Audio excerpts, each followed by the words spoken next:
সকালে ঘুম থেকে উঠে চিন্তা করতেছি যে আজকে সবগুলো ঘরের বেডশিট হচ্ছে ধুয়ে দিব।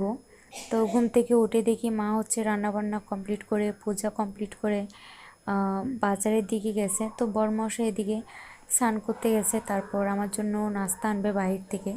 আজকে আর নাস্তার ঝামেলা নেই, তো মাও আজকে নাস্তা বানায়নি, একদম ডিরেক্ট নাস্তা না বানিয়ে রান্না করে করে ফেলছে। তো আমি ভাবলাম যে আমি কি করব, আজকে ঘরের বেডশিটগুলো ধুয়ে ফেলি। তো মূলত সকালে স্নান শেষ না করে ব্রাশ না করে আমি আমার ঘরের কাজে লেগে পড়লাম। আসলে আমার খাবার দাবার করে না একদম আলসি চলে আসে, মানে কোনো কাজ করতে ইচ্ছা করে না।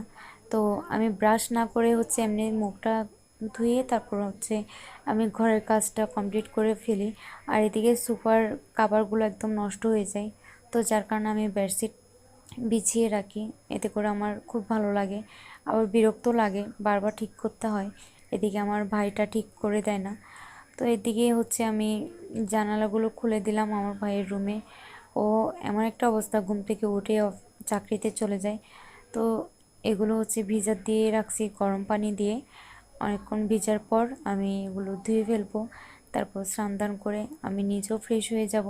আমার ঘরটাও অনেক ক্লিন থাকবে। তো যাই হোক, এটুকুই আমার ভিডিও ছিল। আজকে আসলে কোনো ভিডিও আপলোড করা হয়নি, এডিটও করা হয়নি।